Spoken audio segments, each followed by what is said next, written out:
வணக்கம் and welcome. இன்றைக்கி வந்துட்டு நம்ம லேயர் பிரியாணி எப்படி பண்ணுறதுன்னு பார்க்கலாம்.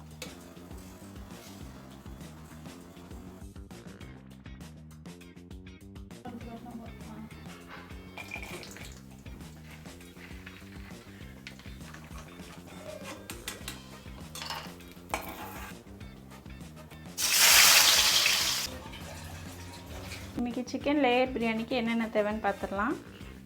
சிக்கன் நல்லா வாஷ் பண்ணி வச்சுருக்கேன். ஆனியன், அப்புறம் தக்காளி, கொத்தமல்லி, பச்சை மிளகாய் வந்து ஃப்ளேவருக்காக வச்சுருக்கேன். முந்திரி பருப்பு நல்லா வறுத்து வச்சுருக்கேன், நெய்யில் வறுத்து வச்சுருக்கேன். ஆனியன் வந்துட்டு எண்ணெயில் போட்டு நல்லா ஃப்ரை பண்ணி மொறு மொறுன்னு எடுத்து தனியாக வச்சுக்கணும். நெய், அப்புறம் வந்துட்டு சிக்கன் பொடி, பிரியாணி மசாலா கட் பண்ணி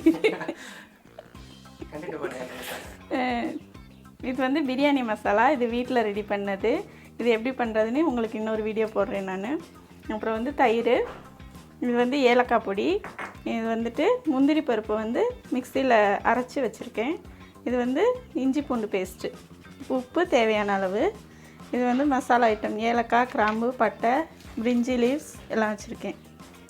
இங்கே வந்து பார்த்திங்கன்னா புதினா, கருவேப்பிலை, கொத்தமல்லி, அப்புறம் ஆயில். இப்போ உலை நல்லா கொதிச்சிருச்சு. இதில் வந்துட்டு நம்ம பட்டை, பிரிஞ்சி லீவ்ஸ் எல்லாம் போட்டுக்கலாம். அப்புறம் கிராம்பு கொஞ்சம் போட்டுக்கலாம். ஒரு 3 பீஸ் கிராம்பு போட்டுக்கோங்க. போட்டுட்டு இதில் வந்து ரைஸை போட்டு வேக வைக்கணும்.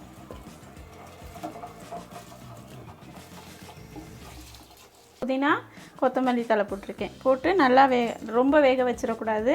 ஒரு 80% வெந்தோன்னா நீங்கள் வந்து இதை வடித்து எடுத்து தனியாக வச்சுக்கணும். கடாயில் எண்ணெய் ஊற்றி ஆயில் சூடானோன்னே பட்டை போட்டுக்கோங்க, ஏலக்காய், அப்புறம் மராட்டிப்பூ, அப்புறம் பிரிஞ்சி லீவ்ஸ்.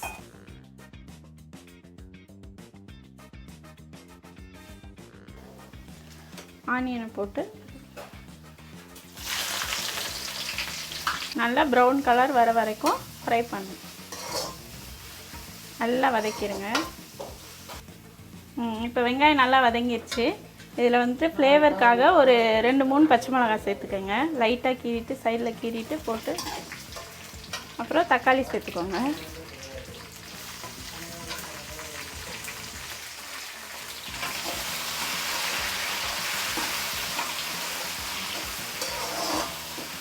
அப்புறம் கொஞ்சோண்டு புதினா, சும்மா லைட்டாக வாசனைக்காக. அப்புறம் கொஞ்சம் கருவேப்பிலை, கொத்தமல்லி கொஞ்சம். இப்போ அதில் சிக்கன் ஆட் பண்ணிடலாம்.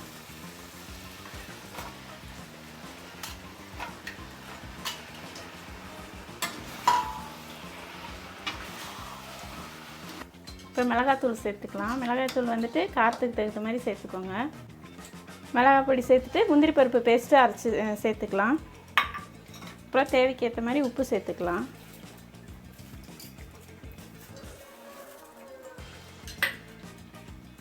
லாஸ்ட்டாக கொஞ்சம் தயிர் சேர்த்துக்கோங்க. ஃப்ளேவருக்காக கொஞ்சம் ஏலக்காய் பொடி.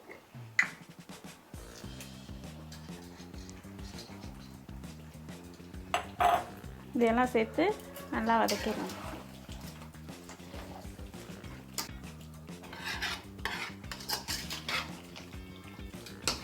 இப்போ கொஞ்சமாக தண்ணி சேர்த்துக்கலாம் சிக்கன் வேகிறதுக்காக.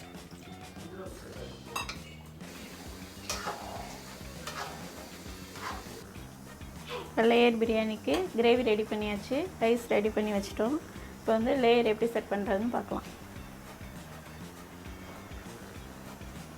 ஃபஸ்ட்டு கிரேவி ஆட் பண்ணிக்கலாம்.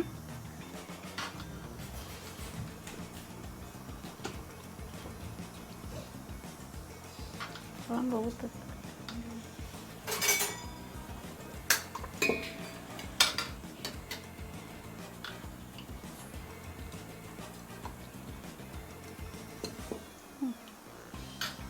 ஒரு லேயர் சிக்கன் கிரேவி ஊற்றிட்டு அதுக்கு மேலே வந்துட்டு ரைஸ் ஆட் பண்ணணும்.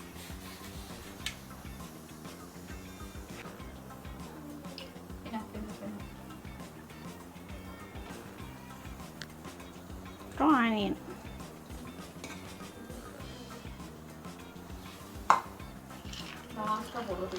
அப்புறம் நட்ஸ் ஆட் பண்ணிக்கலாம்.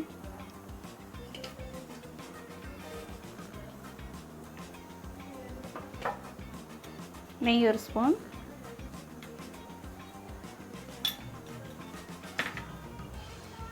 லாஸ்ட்டாக புதினா மல்லி ஆட் பண்ணிக்கலாம். இதே மாதிரி ஒரு 3-4 லேயர்ஸ் நீங்கள் போட்டுக்கோங்க.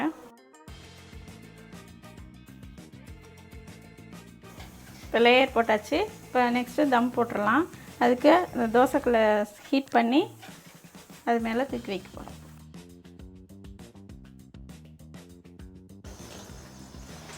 தம் போட்டாச்சு. இப்போ நம்மளோட லேயர் பிரியாணி ரெடி ஆயிடுச்சு.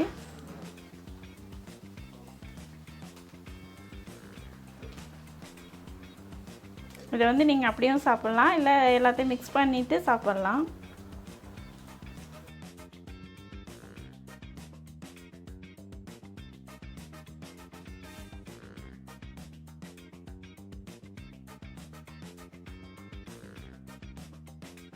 ட்ரை பண்ணி பாருங்கள்.